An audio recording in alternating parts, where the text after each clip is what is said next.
Hello and welcome to the debate. I'm your host Sana Maqbool with you at PPP World. We're going to be taking a look at the politics, of course, with regards to post-election scenario and what the different political parties have been conducting with regards to alliances and the decision-making on the way forward. We, of course, have seen the alliance of major political parties, including the PPP, the PML-N, MQMP and others that have joined what is being called the coalition of the willing. And this is something that these parties have come together in terms of what they say, the progress of Pakistan. And this is something that has also put forward the prime ministerialship of Mr. Shehbaz Sharif and points towards the presidency of Mr. Asif Ali Zardari as part of this alliance. And this is what these parties have been pointing towards and what we are going to be seeing expectedly with reference to the way forward. At the same time, of course, there is also the concern with regards to the lead of the independent candidates, many of them, of course, backed by Pakistan Tehreek-e-Insaf, which lost its electoral symbol prior to the elections.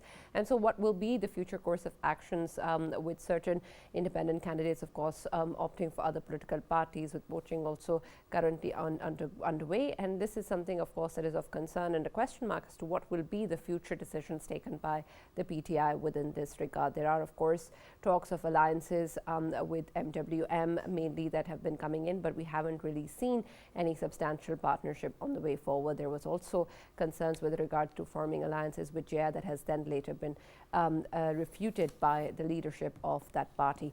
There is, of course, now another development with reference to different discussions that were underway with the former chairman of PTI and, of course, the current leadership, which is now discussing the way forward. And we have also seen Barrister Govt talk about the possibility of forming a government at the centre in Punjab and in KP, claiming that the PTI will be able to do that and pointing, of course, towards its alliance with the MWM as well. So we're going to be, of course, seeing what does that mean, and especially in terms of the kind of legislative involvements that are required and what sort of stance the independent candidates will be taken and whether or not there will be an alliance in that is going to take a shape with the MWM is, of course, something that remains to be seen. And the kind of prime ministerial candidates that have also been put forward by the party on its own is also something that is now going to be, of course, of concern as to what is going to be the way forward. There is also the development with regards to the party's position on speaking with other political parties who also have claimed that there has been rigging in elections, and a number of those parties is something that the PTI is going to be approaching and talking to and moving forward with joining hands together with regards to these elections, and then, of course, forming the government as well. So we're going to be seeing what aspects of that will be under consideration and the way that different political parties, including the JI and JUF, have given their own statements on the matter. So we're going to be taking a look at what this means in opposition to the kind of PPP, PML-N and other parties alliance that we see, and what really is going to be the future course of politics in the country. For this and more, as always, in the studios, I've been joined by senior analyst Farrukh Pitafi and Raja Faisal. We've also been joined online by Mir, who's a senior journalist, and Taimur Bandey, who's a political analyst. Thank you very much, gentlemen, for being part of the discussion. And Mir Sahab, I'm going to start with you with reference to what is currently going on and the kind of alliances that have been forming, of course, after the elections. This is what everybody is, of course, looking at and questioning and trying to understand as to who is going to be part of the government, who is going to be the prime minister, who's going to be part of the cabinet, and what sort of parties are going to be taking charge. With what seems now happening, of course, with reference to previous alliances that have been done and the kind of reports that are coming in, it seems that perhaps two blocs are under formation. What do you think is the current political scenario and how do we look at it?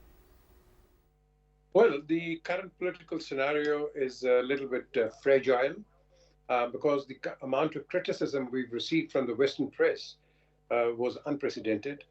They've criticized our elections. Now, of course, that is our own domestic issue. But what we need to do is to work together. This is a time for national unity. And if this national unity doesn't take place at this present moment in time, then we are heading towards chaos and a possible re-election, which perhaps in a toned-down way, Bilawal Zardari has hinted. And at the same time, we've got to see that this current situation doesn't get out of hand.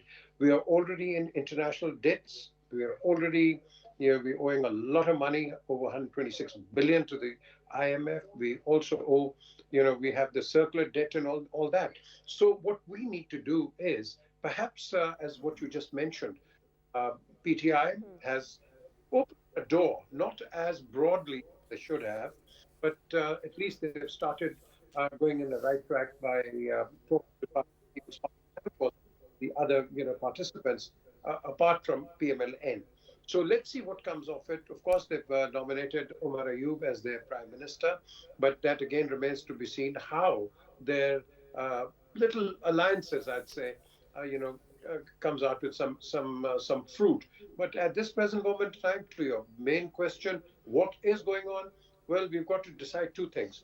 Are you here, no matter who it is, are you here to make money? Or, number two, are you here to deliver? People want deliverance. And if you do not deliver, trust me, these people will not have anything else as well. Because we've given them enough lollipops, we've given them all sorts of promises and those kind of wild dreams which people expect. But now they want deliverance from everybody. It's not one political party. They want deliverance from everybody, and that is the name of the game, which really needs to be looked into. Right now, PG Mir Sahab, there's also the discussion of whether or not the mandate of the public is being respected, and there are different ways to look at it, of course, especially with regards to the allegations of rigging in the elections, and then in the way that alliances are formed after such strong rhetoric against each other by different political parties, and then, of course, in the way that we've seen different independents perhaps taking other sides, and then also with regards to the PTI refusing to talk to other parties and not forming alliances. All of this also can be interpreted as a disrespect of the people's mandate, which is being said by different political parties. I totally agree with you. I totally agree with you. I mean, look what's happening. I mean, 2 days ago, this gentleman on Chaudhry won, and now his notification has been revoked. So what is going on? Again, to your basic question, what is going on? The question is that I hold only one institution responsible for this complete debacle for all political parties, and that is the Election Commission of Pakistan. They should have been firm. They have been, and they are entrusted with the job of holding elections. But by them, going 2 steps forward and 3 steps backwards has led this country into a total state of chaos, which means that all of a sudden, their fingers are being pointed in other quarters, which I think is totally wrong. The institution which has really debacled and absolutely defaulted this entire system is the Election Commission of Pakistan. Well, we can still do damage control. We can still work very swiftly and honestly to get the right result. And as you said rightly, yes, people have been wounded as far as their votes are concerned. Yes, they are. I mean, even independent observers and of course international press supporting it. So I say still ignore all that and still go forward, because at the end of the day, despite all critical statements and criticism, we need to be thinking for Pakistan. Right, and I understand and I agree with that sentiment, of course, but I want to also understand, PG Mir Sahab, when you say getting the right result and we can still proceed towards that, what does that mean and how will we ensure that that's there? I mean, I'm sure that's not just limited to the allegations of rigging, it's also about how different parties are interacting. Well, the answer is very simple. These egotistical political parties have got to get out of their egos and start thinking 10 steps ahead. Remember, if Pakistan goes down, these parties don't even matter. And we cannot let Pakistan go down because of some silly and stupid, arguments and, basically, these observations. We can't. We just cannot. Pakistan will continue, these parties will come and go, but Pakistan remains. So, to your question again, these people have to sit together and talk. If they do not talk, then we are in, as they say, in a big quagmire. Right. Taimur, with regards to the developments that have been coming in with reference to PTI and its decision-making on the way forward, there is, of course, their stance of not engaging with the political parties that are forming the alliance under the PML-N and the PPP and other parties. And then, of course, there are allegations of rigging continues. They are also claiming that they will be able to form the government at KP, at the centre and in Punjab. And they've also been, of course, putting forward the prime ministerial candidate. And that is, of course, something also that is under question as to how exactly will will that scenario play out, and what options does the PTI actually have to be able to do that? When you look at these developments and these decisions that are coming from the PTI, what do you see in terms of their future involvement in the government of Pakistan? Will they be able to actually do something after any alliance is formed and be able to take control of how the situation goes forward, especially in terms of their role in the parliament, and what is going to be the point of them putting forward a prime ministerial candidate? I think there are two aspects to this which need to be understood. The first aspect is, the mathematical figures. How do they reach the magic number? Who are they talking to in terms of forming an alliance? Will they reach that figure or not by talking to smaller parties which have 1, 2, 3, or 4 seats? I believe not. The parties that can put them in power, they're refusing to talk to them. So I don't understand how they will reach that figure. The other aspect is that, yes, there are lots of allegations. We all know about it. The whole world is talking about it. But the matter of fact is that we need to go into the parliament. They need to take oath. We need to elect a speaker. We need to elect a leader of the house. And the business has to move on. Now, we can't wait for the tribunals or the courts to decide on those allegations. And we can't wait for years and months and put everything on hold just because one political party is alleging all that has happened. The House needs to move on. If it is to move on as the stipulated constitutionally period. But Taimur, is it just one political party? There are others also who have been talking about issues with the election results and accusations of rigging. But yes, if you look at the major parties, they're all moving ahead. They're coming into the House. They're all moving in terms of forming alliances, which are more practical in terms of getting them the magic figure. Unfortunately, PTI, by closing doors to 3 leading parties that have the higher numbers, are not, in fact, looking at forming the government. They're claiming 180 seats, but we have to wait for the courts and the tribunals to come down. So the House can't be paused just because the allegations are yet to be proved. So the things have to move on, and the House has to move on, and that is the practical side. So that is why the number 2, number 3 parties are then talking to each other and talking about government formation, etc., etc. Things can't be paused just because you don't believe that something was right or wrong.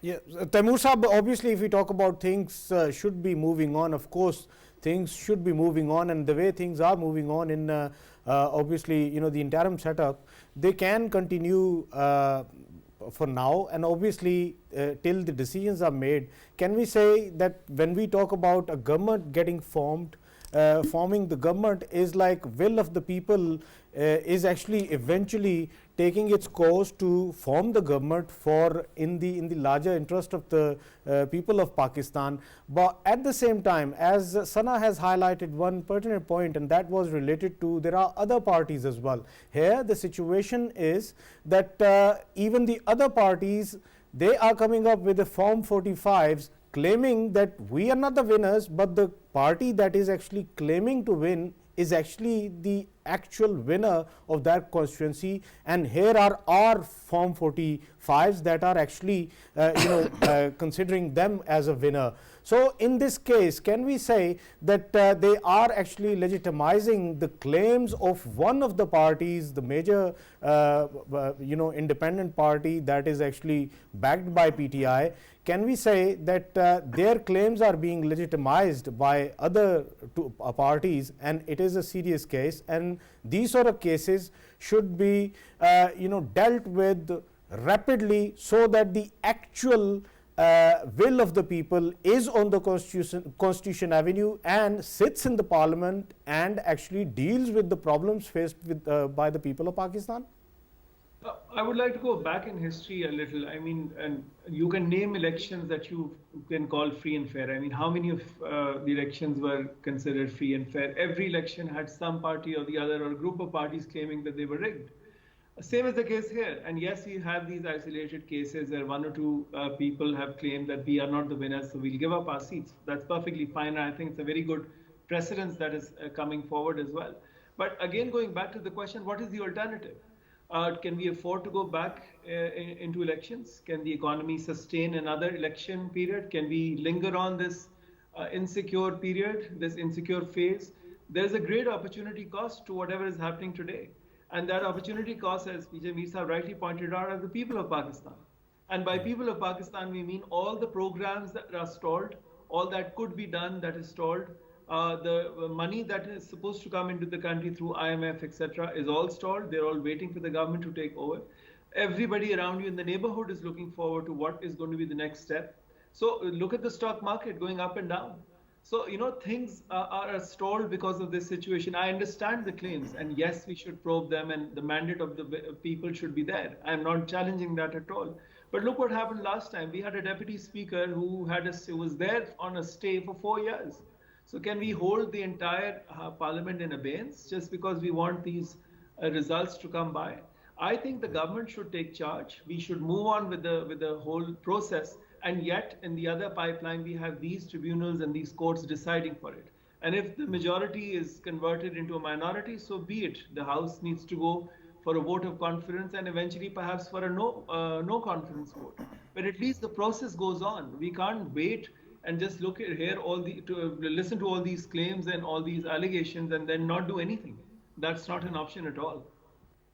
Right, and this is important with reference to what is going on, Farrukh, and I'd like your perspective on this as well. Whenever we talk about, of course, and we've done so in light of even court proceedings or other cases where we talk about how it's good for the larger interest of the public and how in the context of the progress of the country, you perhaps overlook certain things and you act in ways that are conducive to the greater interest of the country. But I want to understand whether this is one such scenario or not, given the fact that this is, of course, the elections of the country. This is the mandate of the people.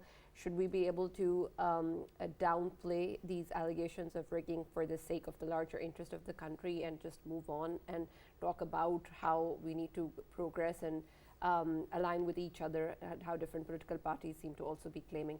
And also add to that the stance that PTI is currently taking. We've also just gotten reports in that the PTI's team has gone to meet the JUIF chief, and of course the JUIF chief has earlier talked about sitting at the opposition, and it seemed that he wasn't inclined to talk to the PTI. But do you see any possible alliance there? I think that they have, let me start with your first question, right? And regarding the overall situation, nobody is saying that there are not disputes or there are not challenges to what happened on February 8th. The question is who decides whether there was rigging or not, and who was wronged and who was not. Should it be we the media people, or for that matter any political party, or then institutions, right? Just now, PJ Mir Saab actually mentioned the case of On Chaudhary, and that actually shows you that the system is kind of sort of working. If there was anything wrong, that can be corrected eventually. And of course, democracy is not a one-day event. Democracy is a transitionary process that continues, right? America calls itself, America always promises towards a more perfect union. So that will never stop. So due process is already there. All you have to wait and go to the right kind of places for the scrutiny of your claims, and then you get the answer. This is simple.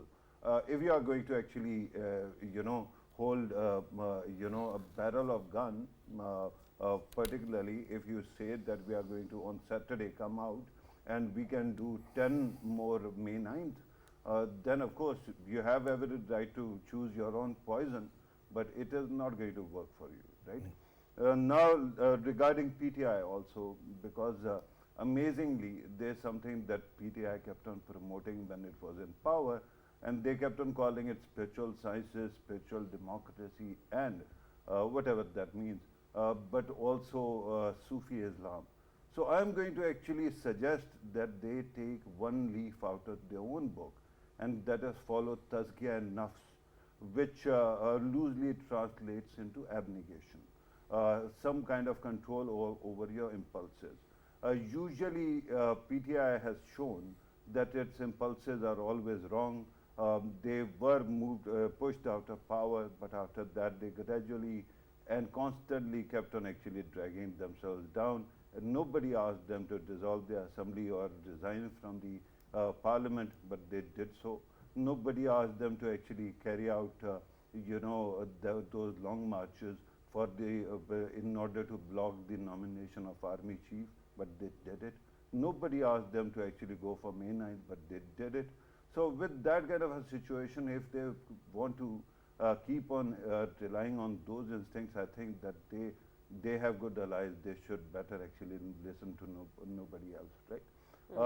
Regarding today's interactions, today initially media kept on telling us that they might actually reach out to People's Party. Now People's Party was a great moment when it said that it wants to actually reach out to PTI, right? You have already acknowledged that it did reach out to you. That I'm quoting Sher Marwat, right? And his statement yesterday. But the biggest problem is that once you have actually spurned those attempts publicly and humiliatingly, and after that, then you want to actually make up. Will the other side listen? When you got that kind of a mandate or that kind of votes on that election day, there were many people who actually wanted to facilitate some kind of resolution. But they have continuously snared at those people. So now you think that they are going to be chuffed about the idea of actually working with you? I don't think so. So, most of the parties, if they get even modest success in elections, they get more, their humility increases. This is the only party where meanness becomes, rampant immediately when you move closer to power. So meanness is your calling card, so be it. What can we do? Do you think that at this moment the whole issue is about, PTI versus the rest? Or it is whether PTI can come to power? This country badly needs stability. All its partners keep on calling for more stability in the country. Now the biggest question is, do you think that in this country no one has ever questioned the importance of democracy itself? If the question right now is being asked that in the past 5-6 elections, any losing party, none of the losing parties has accepted results. So, and in coming days, this then is increasing. Does this country need democracy at all? If that is a question that is being asked in certain power corridors, do you think that you're helping them by creating more din or adding to this? Similarly, in social media, everybody keeps on saying, in the age of social media, this can't be done. Okay, right. So the argument is also being made that social media is something that is bad, and those who actually stand for the social media or for that freedom of expression, you scoff at them. Do you think that in coming days things are going to improve? I think PTI, because its instincts are always wrong, it has missed the bus already. It will keep on thinking. Amazingly, they think that if they get 5 out of 10 votes, then those 5 votes are only the only votes that matter in the country. Other 5 people are being called zombies, and they don't matter at all. Either they don't have agency, or then they don't exist at all. So, right. Farrukh, isn't it right that they have to obviously first check that them 5 votes were only 5 votes, or maybe there were more than 5 votes? But if you start believing, and obviously this happened in 2013, this happened in 2008, this happened even in 2018. When you have double standards, when you have different standards for yourself and others, when you are openly poaching everybody, his party, his members in 2018, and now you have problem with poaching. When you have support of establishment in 2018 and you are proud of the fact that you are the apple of the eyes of establishment, now you are not, and then you are claiming, do you see the irony here? If you can't appreciate the irony, then of course that no, Farrukh, I'm just there is some attitude. I'm not talking about you, brother. There is some attitudinal problem, right? Regarding Maulana Fazlur Rahman, what you said earlier, one statement is attributed to Churchill that if you are 20 and you haven't been a revolutionary, you have never been young, and if you are 40 and you still are a revolutionary, you have learned nothing from your life. So Maulana Fazlur Rahman has every right to actually complain and become a revolutionary in his 60s, I think. But the humble concern is that just because you are angry and you keep on saying that why did the gravy boat actually leave me behind, or gravy train leave me behind, doesn't mean that you are going to get any agency. Two very quick points again. 3 nominees by PTI for public offices. All 3 are in hiding. Why? It means you are not serious in contesting the parliamentary election or within the parliament. What are you interested in? Exactly what happened earlier. You're perpetually worried about the possibility of somebody else actually replacing you. That's why you asked everybody to resign from the assembly. You dissolved the assemblies because you thought that certain CM could actually become too big for his britches. And now you're nominating those people who cannot actually, even appear in the parliament on the day of the prime minister or chief minister's election. So what do you mean? You are worried that there can be a -1 formula, and unfortunately, this kind of inflexibility gets you in trouble. Right. Faisal, you wanted to add something earlier? Yeah, I just wanted to obviously go towards Mir Saab. Obviously, Mir Saab, if we, go towards whatever Taimur Saab was obviously highlighting, he was talking about in the larger interest of the people, of course, we need stability, economic stability, and for that purpose, of course, we need political stability as well. But shouldn't it be right way that all of the seats that are being carrying the question marks, they should be dealt with once for all, so that nobody after that is going to come on the roads seeking justice in terms of their will not reaching out to the Constitution Avenue in a right way, in a proper way. And can we say that all of these cases need urgent solving just because we require stability in the country, political one? PJ Mir Saab, the question's for you. Sorry, look, we are having all sorts of discussions from every angle, but do we realize that the discussion which is going on is to how to get into the corridors of power? And that is what it is. I mean, here we are seeing consultative meetings. Well, consulting what? How many seats do I get? How many positions do I get? And what do you get? That's all it is. It's all bartering. So what we need to understand is that this is not what the people of Pakistan want. People of Pakistan right now want solutions and they want results. They want to know, how do we get out of this international debt? They want to know, how do the prices come down? They want to know, what is the situation as far as the children are concerned? What about the education? How expensive is the education? What about healthcare? This is what the people want. Are they discussing anything of that? I think there's one point when Bilawal issued his manifesto that, they want to bring in skilled labor. Very good. Skilled labor is the answer. Because when you have polytechnics and institutions like that, you are trying to build something out of nothing. And that is something which we need in this country. But here, all we're doing and discussing and arguing, counter-arguing, who's going to get what and who's going to get where and where do I stand, who's going to be the Prime Minister, who's going to be the Chief Minister. That is what we are hearing. That is not what the people of Pakistan want. We don't care who comes into power. We care who delivers.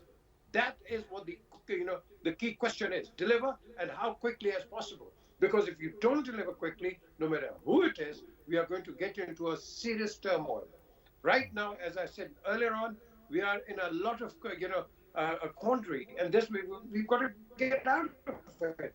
How do we get out of it? We've got to get international confidence on our side. We've got to tell the people outside, our donors, look, we are serious. We want to do this. But all we're telling our donors is, whether we come into power or they come into power, and then this kind of what you call a hodgepodge. That is the real discussion, not when they'll come into power, how they'll come into power, or we'll postpone the Senate elections because we haven't decided when the government is going to take place. Elections have been postponed, delayed. I mean, we are making a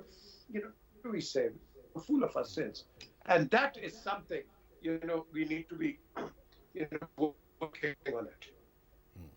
Right, and then more with regards to, of course, the parties and the way that we're looking at this unfold, I want to understand your perspective with regards to when we talk about the strength of the parties and how different political parties have performed in the elections. Do you think that there has emerged any new insight into how the parties currently are standing in view of the public, and whether or not it's one against the other? As we've mentioned, there's a lot of focus on PTI-backed candidates, seemed again to be viewed in light of the PDM tenure with all of these parties against one other party. Is that really the scenario right now, or is it something different? And then how do you think this current scenario will also impact the strength of the government that is formed, and whether or not it's going to be able to deal with the challenges that were just being discussed?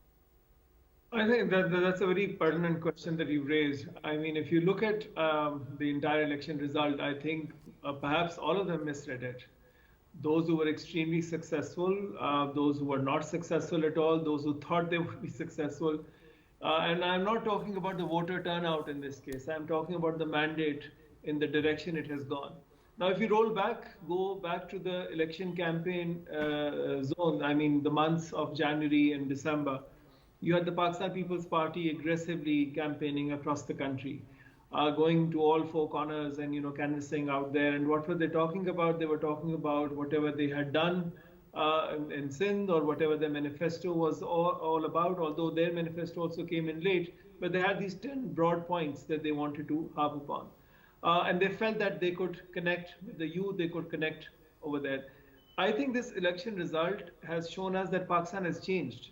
It has changed tremendously in the last 5-6 years.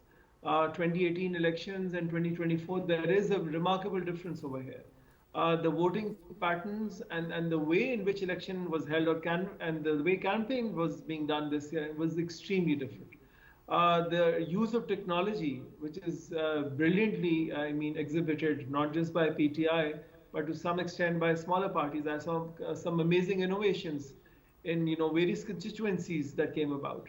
So I mean that new generation which has stepped up into holding these social media platforms and different political parties and even otherwise has shown a very different direction to us. So yes, I think a lot of political parties misread the ground realities, went in the very traditional mode, some of them, and some of them innovated and realized that things have changed. And they are the ones who I feel are now showing that difference in their vote bank. If you look at the percentages of not just the seats that have gone up, and I'm not just talking about PTI, but even in terms of Pakistan People's Party, the voter percentage that has gone up, you'll see the startling difference over here. And that's where I think these two parties were perhaps better placed in terms of reading the mood on the ground. Unfortunately, I don't think PML-N has read the mood well, or are still reading the mood that well as far as the ground realities are concerned.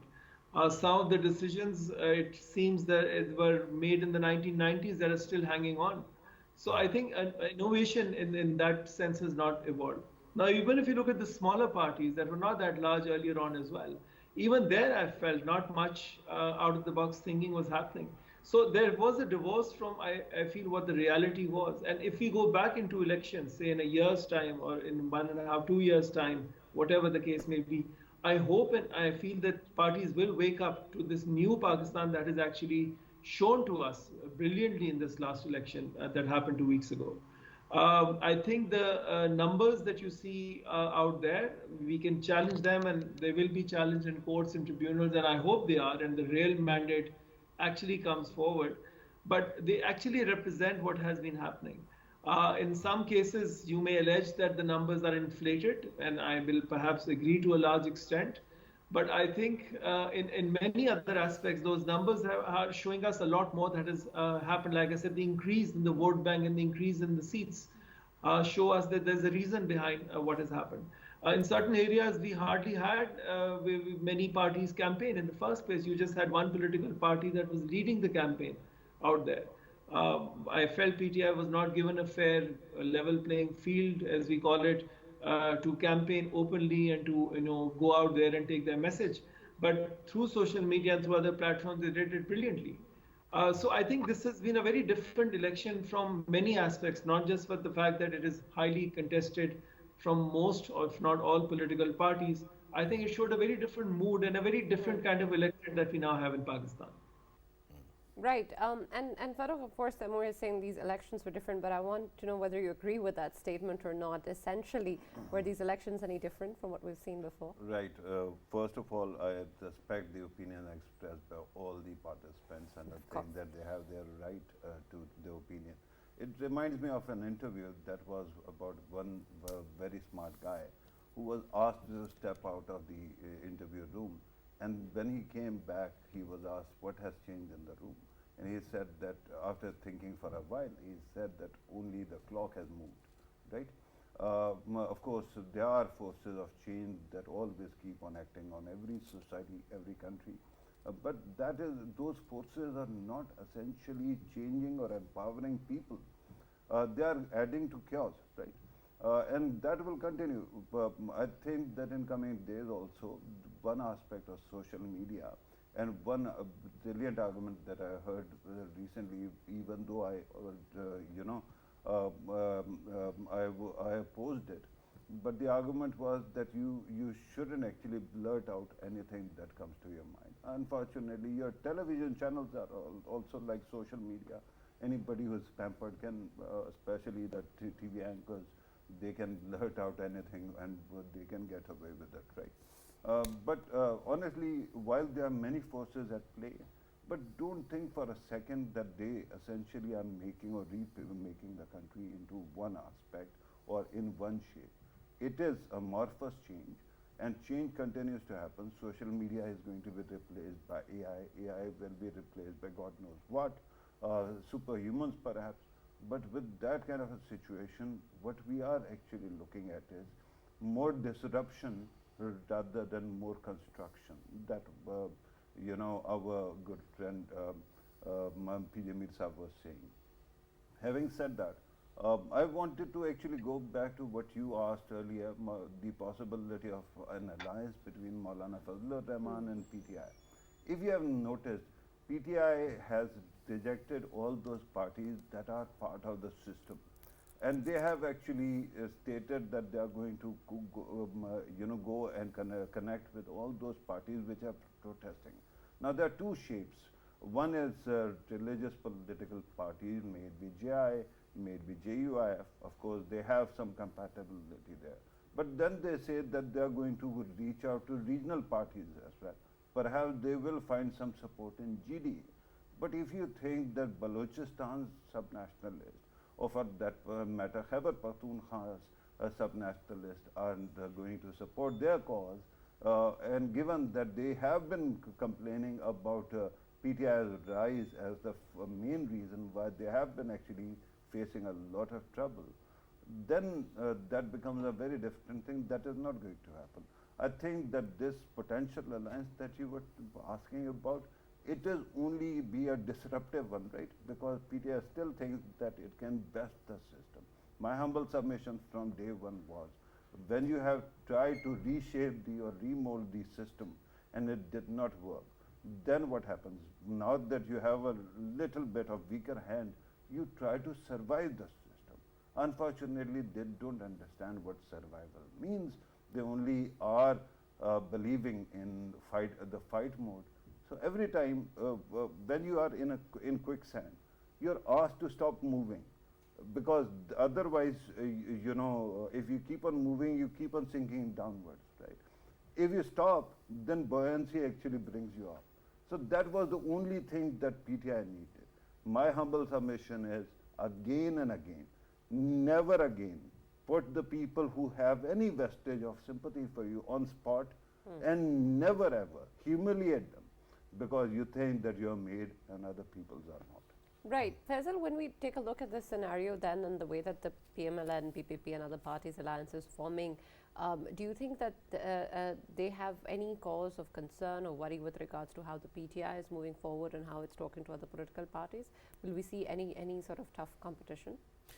Obviously, if you talk about the People's Party, they are taking a principled stance for the sake of the country, for the sake of larger interest of the people of Pakistan. Of course, they are willing to help PML-N form the government, But when it comes to sitting in the cabinet, they are saying a big no for it, and they are only going for the constitutional positions like Parliament's obviously head. They want that. As Speaker of the Parliament, they want that, and then governors of all of the 4 provinces they are eyeing upon, and I think they are eyeing upon the government for a coalition government for Balochistan as well. Sindh, we already know that it is in their hand, in their arms, I must say, but when it comes to their politics right now, they want to actually still, I mean, my source tells me still they are eyeing upon if somehow they can talk to the independents from PTI. Reason being, they believe that the larger will of the people should be actually ruling the country, and if they in any way find any source that can actually get them through to the PTI, I am seeing that suddenly they will be shifting their all of the forces towards them. But so far, for the larger interest of the country, of course, they are ready to back PML-N, but they don't want to be part of PDM2 because already they believe that their election campaign it could not of course be successful in Punjab in that way because they were part of PDM1. So whatever happened in the first PDM1 government, they don't want this kind of stigma attaching to themselves for about the second PDM as well. So this is People's Party, and if we talk about PML-N, of course they have shown their cards. They want Shahbaz Sharif to be obviously Prime Minister of the country with the help of People's Party, and then Maryam Nawaz Sahiba, she would be actually going for CM. But ironically, we know that before the elections in KPK, of course, we saw that PML-N, it joined hands with JUIF in KPK, and in that joining hands, what happened was they couldn't get anything, and that is why we are seeing that JUIF is disgruntled on PML-N as well. And now whatever is happening, I mean, the only political force which we used to see against PTI at least since 10 years was JUIF. And if JUIF is actually sitting with the PTI and joining hands with them, then of course all over KPK it would be all with the JUIF and PTI, and I believe PTI has made a very smart move for at least one province, and for the next for the other provinces they will be having their own cards. Of course, Farrukh mentioned GDA, and he did the right thing. I think this is what they want for the future. Right. Very quickly, yes. I wanted to just point 2 things out. One, actually 3 things. There is a pipeline between PTI and People's Party through Itazaz and Latif Khosa, connection, and they are using it, and they have been in negotiations, but they have failed actually. 2, PDM2 name will not stick because this time the president of PDM has actually joined the opposition side and perhaps is going to Fazlur Rahman. And the third thing is that People's Party, whatever it is, its desire not to join PML-N's cabinet is only based on one thing, and that is the anger over the kind of hurried attempts to grab power while the coalition caretaker setup was being formed. At that time, they got very angry. And I think that will also get out of the system, and they are going to sit with PML-N. All right, PJ Mir Sahab, with reference to the alliance that we have seen, of course, a lot of people are saying it's a different form of the PDM setup that existed before. I want to understand, of course, that setup was formed with a very targeted focus, and then, of course, there was the short tenure that was also there. Now, of course, this is happening after elections in the country. These are different political parties who, of course, have claimed all sorts of things in their campaigns against each other, but now wanting to sit together for the country. I want to know whether you think this alliance is sustainable in the long run and will be able to last and complete its own tenure. And with the way that we've seen major political parties such as the PPP and PML-N talk about various positions, that in itself will be able to give us the kind of support that is needed and will be able to sustain itself. Well, we've seen alliances of People's Party and PML-N came out of it, and of course they couldn't work together. In the opposition, as you rightly said, it was a targeted PDM. It was focused just for one man, and when that one man was isolated for whatever reasons, these two went back to square one. So today, you really think they'll be able to work together? No. PTI and PPP, they're like-minded. They have a much more scope of working together in comparison to PML-N. The wounds between PML-N and PTI are far deeper, and the scar tissue is far deeper than perhaps the actual wound. So that wound, I doubt if it ever will be healing in the near future, because then if anything happens, an unnatural alliance between PML-N and PTI take place, PTI will go down the drain. Because the vigorous campaign which PTI has had against PML-N and vice versa has been absolutely, way beyond all decency. So today, I think what we can look forward that perhaps maybe Tazaz, maybe Lateef Khosa, or maybe others can play a part. Of course, we've got Shaukat Basra as well, and many others. So I think they might play a good part. And of course, as what the chairman of the PTI himself has endorsed to go out and talk, well, that is the way forward. I mean, if the PTI chairman is going to remain stubborn and work like a lone ranger, well, nobody works like a lone ranger in any part of the world. We all have to bow at some point or the other. How bow down we can see the chairman, that again remains to be seen. But there's been opening in that tunnel, which we didn't think it'll take place, but it has. But let's see what happens and what comes out of it, and that'll be the turning. Right, absolutely. Taimur, with reference to, of course, the fact that there remains to be seen what sort of government is going to be forming shape, but we have a fair idea of what that's going to look like, and at least with no political party emerging and taking all the top positions. So with reference to challenges of political governance, what do you think will be the biggest challenge for these political parties? They're now saying, of course, dialogue and positive approach and talking about peace and talking to each other. But what will be the biggest challenge to their political governance? I think if you look at the composition of the two parties, there are ideological differences. If you look at the manifestos, there are quite a few differences. I don't know how that is going to be sorted out. So right now, while they are talking about various positions, perhaps in a separate pipeline, they're also talking about the agendas that will be laid by the government. Because Bilawal has very clearly said that it will be a point-by-point support. It is not a blind support or unanimous support. Issue-by-issue support will come from them. So whatever they feel should be done, they would be lending their support to them. Post-government formation, we all know economic challenge is the greatest challenge right now facing the country. And it is not the kind of challenge that was perhaps inherited by the PTI government in 2018. These challenges are now structural in nature, so there have to be structural changes.